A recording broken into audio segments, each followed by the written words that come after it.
Berbicara tentang mendaki gunung bukan cuma soal puncak semata.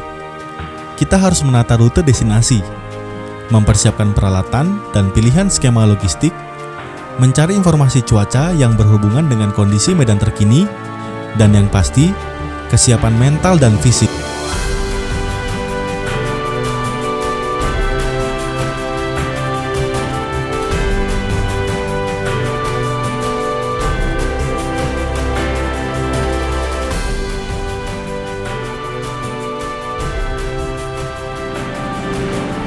Tujuan kami kali ini adalah Provinsi Jawa Tengah.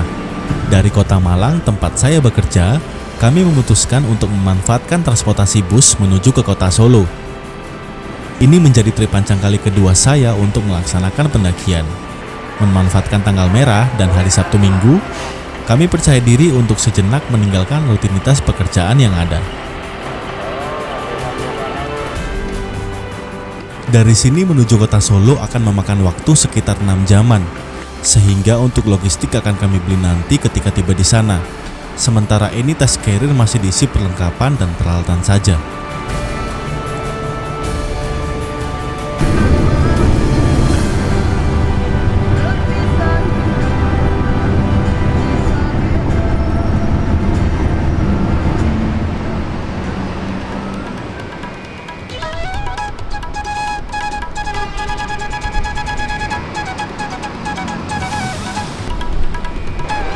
Oke, selamat malam kawan-kawan.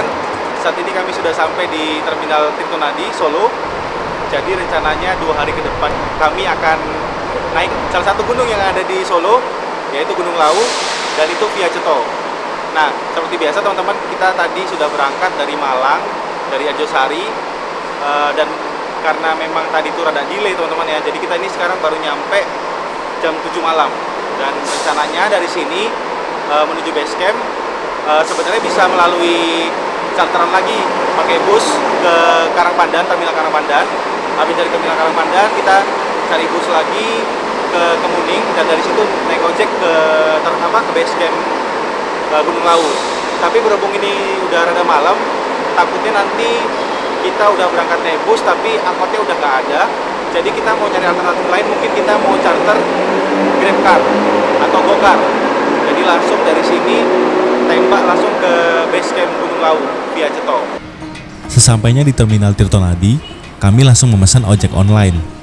Sempat ditolak beberapa pengemudi dengan sebab banyaknya medan yang menanjak dan jarak yang cukup jauh. Karena sekalian pulang, beliau bersedia mengantar dan akhirnya kami pun berangkat. Walau dengan biaya yang lebih besar, kami rasa ini pilihan yang tepat. Daripada harus naik turun dan mencari sambungan transportasi menuju ke rute selanjutnya. Sebelum sampai ke base camp, beliau mengizinkan kami untuk mampir sebentar melengkapi perbekalan. Seperti biasa, aku dan Mas Angga cukup simpel dalam memilih logistik. Indomie kuah, kopi, dan frozen food sebagai menu utama. Dan tak lupa pengobatan dan pencegahan.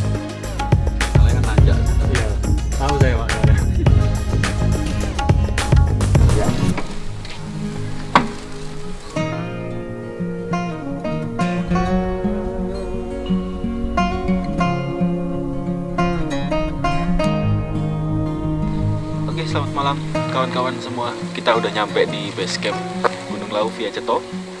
Base camp Gunung Lawu Barokah. Terus nanti habis ini kita tinggal istirahat dan prepare packing barang untuk besok bisa langsung summit. Rencananya sih besok kita summitnya pagi, supaya nanti nyampe di tempat campsite itu sore, jadi kita bisa sunsetan. Dan sebelum kita istirahat, kita mau makan dulu karena ini perut juga sudah terasa lapar. Terakhir jam 2. Iya, betul. Ini sekarang jam 9. Yo, mentok-mentok paling tidur jam 12 lah. 6 jam cukup lah tidur ya. Oke.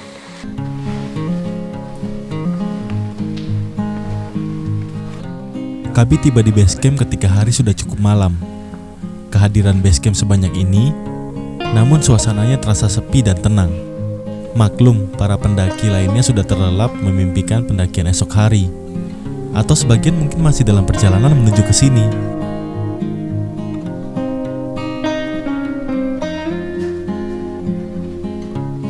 Sebenarnya kami harus bergegas untuk istirahat, karena idealnya manusia membutuhkan waktu 8 jam untuk tidur. Tapi apa boleh dikata, memang timeline waktu sedikit mundur. Untungnya ketika di bis tadi, banyak kami habiskan waktu untuk tidur. Ya aku lapar banget ya. Padahal siang tadi makan dua ya. Kan sarapan pagi, terus kamu beli nasi kan tadi. Baru tak makan jam 1 di bis. Lah kok jam 2 nyampe Ngawi. Makan lagi. Terpantau ada 4 piring. Lapar bos. Sepertinya kita ini nggak makan dari Malang. Padahal kita makan 4 piring. Ma, anakmu makan 4 piring, Ma. Dalam satu waktu, Ma. Masing-masing 2 piring. Masih 2 piring.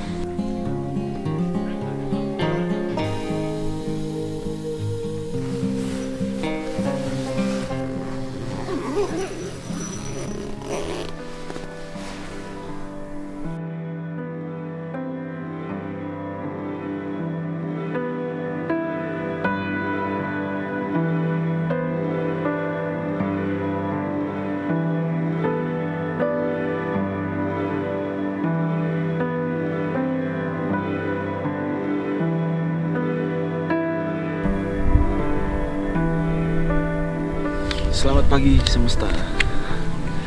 Di jam 5:53 kita sudah memberanikan diri untuk membuka mata, untuk bangun, dan memberanikan diri untuk tubuh kita tercampur dan membaur dengan air yang sangat dingin. Bangun di pagi hari tak pernah menjadi hal yang mudah, apalagi tubuh dihadapkan dengan suhu dingin di sekitaran base camp. Rasa lapar pun timbul. Hangat kuah soto terasa sangat nikmat, kami santap dengan lahap.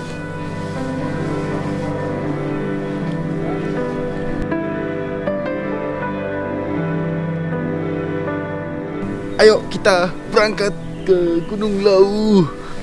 Kita prepare barang dulu, karena sejauh mata memandang orang-orang udah sat-sat-wat-wat. Kita masih belum apa-apa. Oke, let's go.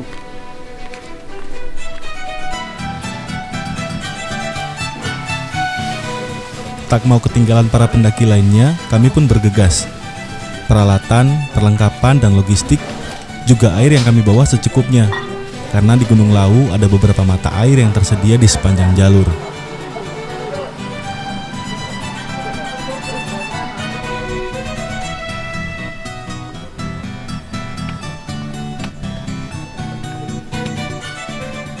Setelah selesai registrasi, kami pun langsung menuju gerbang masuk jalur pendakian.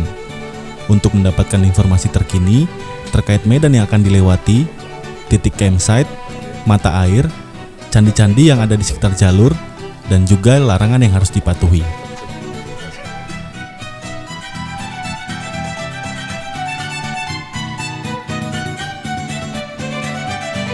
Kita udah nyampe di pintu masuk pendakian Lawu via Cetok.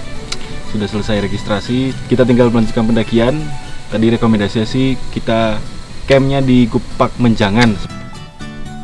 Tiba sudah waktu yang dinanti. Setelah semua persiapan beres, kami pun mulai berjalan. Berbicara tentang kami, ini bukanlah tim yang banyak. Hanya ada saya dan Mas Angga sebagai kameramen. Ya, berhubung gunung yang kami daki berada di kota yang berbeda, sehingga cukup sulit untuk mengajak rekan yang lain bergabung dalam pendakian kali ini.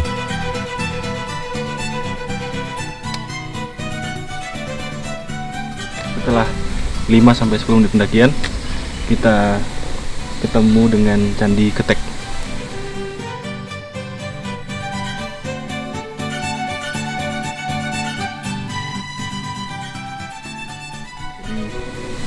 Masih cukup sakral ya tempat ini, kita nggak boleh sembarangan, nggak boleh naik juga ke atas. Kalau misalnya mau naik ke teras selanjutnya katanya harus lewat samping.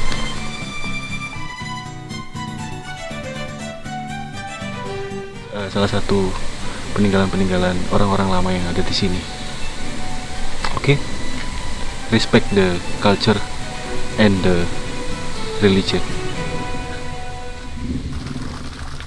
Di dekat Candi Ketek ada mata air, guys. Dia salurannya kayak pipa paralon kayak gini.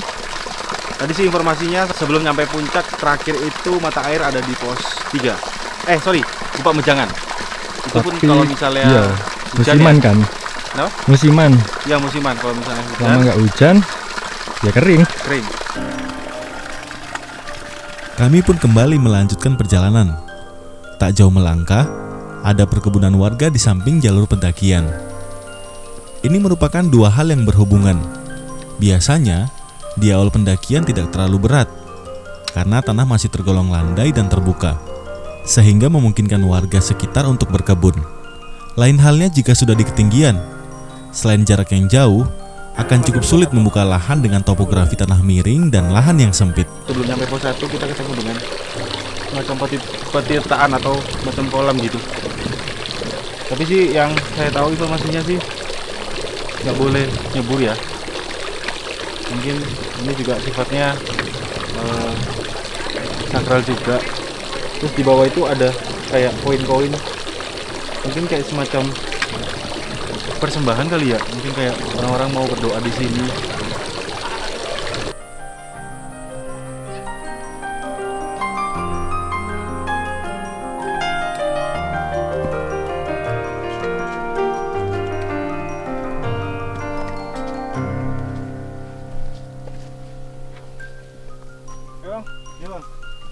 Banyak warungnya guys. Berarti orang yang kesini tuh lapar-lapar.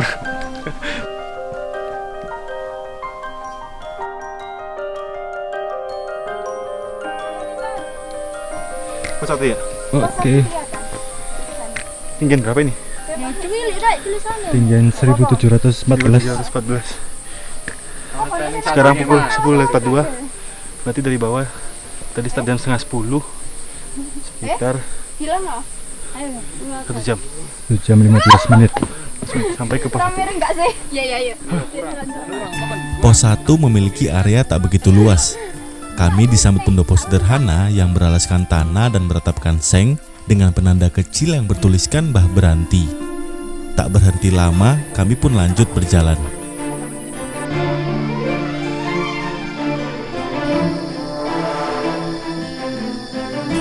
Setelah ini mulai memasuki hutan.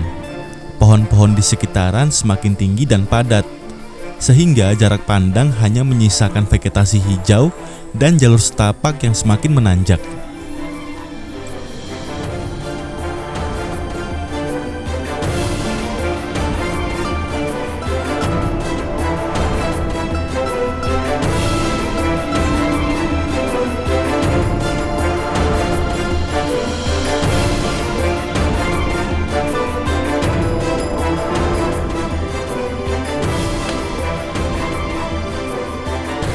Tatkala menyusuri hutan, diam-diam sang embun turun menghiasi pandangan. Cahaya yang tertutup membuat sekitar semakin gelap. Apakah ini pertanda mau turun hujan?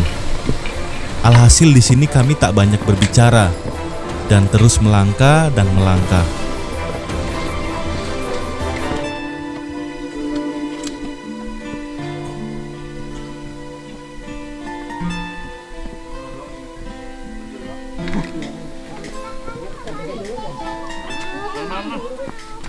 Pas sudah perjalanan dari pos 1 10.45, sekarang jam setengah 12, berarti berapa tuh? 45 menit sampai di pos 2 ketinggian 1900. Mantap. Ternyata kami belum tertinggal jauh dari para pendaki yang lebih awal memulai pendakian. Di pos ini areanya lumayan luas. Meskipun ramai pendaki yang sejenak berhenti, namun tak terlihat padat. Mengingat harus melewati 2 pos lagi di depan sana, kami kembali berjalan demi menghemat waktu.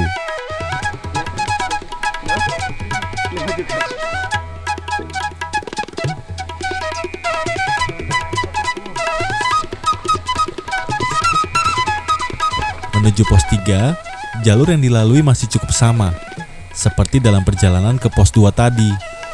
Vegetasi yang padat cukup memanjakan saya yang tidak terlalu suka panas atau terik matahari.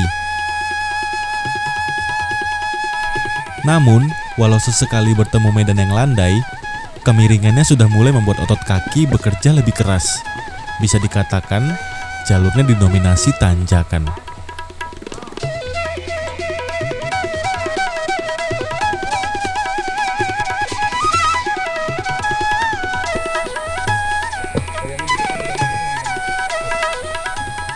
Mas, kamu tadi baru makan apa?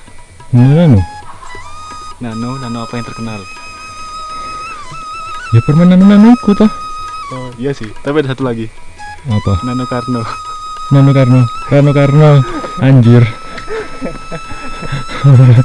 Bangke.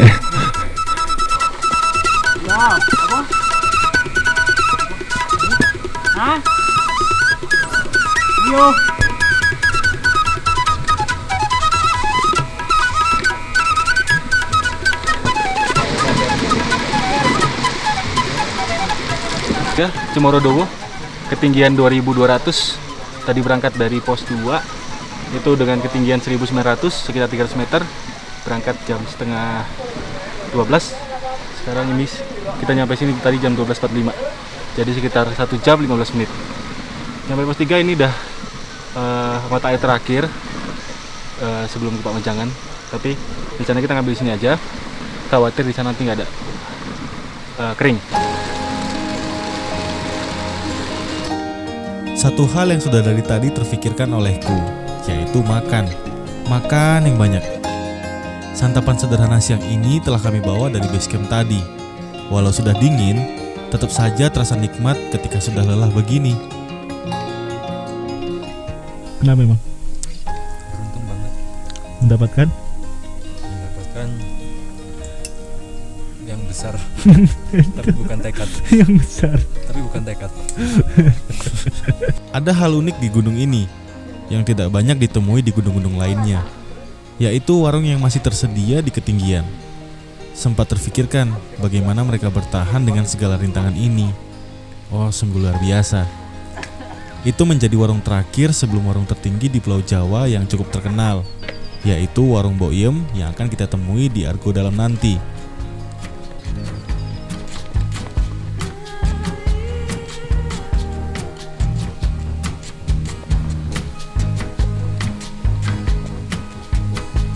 Seberes mengisi tenaga, kami langsung disambut trek yang semakin curam. Rasanya kaki yang baru saja didinginkan harus dipaksa panas saat melalui jalur yang hampir jarang ditemui landainya.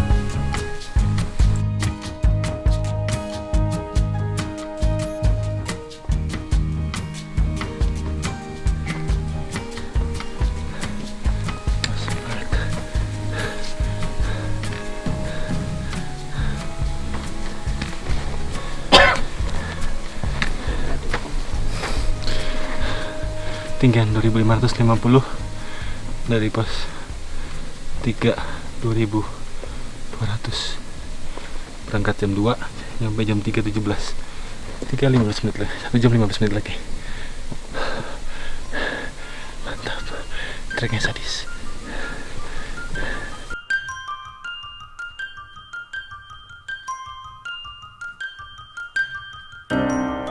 Ya lumayan. Tapi terasa berat banget. Gak tahu karena mungkin pendakian kali ini kita memberanikan diri untuk membawa flysheet. Request saya tentunya supaya nggak panas. Dan nggak tahu, punggung rasanya kayak gravitasinya tuh kayak narik ke bawah gitu. Jadi makin capek, makin gampang capek. Pundak bedes. Lombok level berapa tuh? Di ketidaktentuan arah hati yang mulai letih, saya sempat berpikir, ngapain sih? Sepertinya ini saya sudah terlalu jauh. Apakah rumah di sana tak cukup untuk tempat singgah? Tanpa persiapan, tiba-tiba langit yang cerah mengeluarkan rintik hujan. Kami tak sempat mengabadikannya, karena takut air akan merusak peralatan dokumentasi. Namun hal tersebut tak berlangsung lama. Selanjutnya hanya rintik-rintik kecil yang mampir.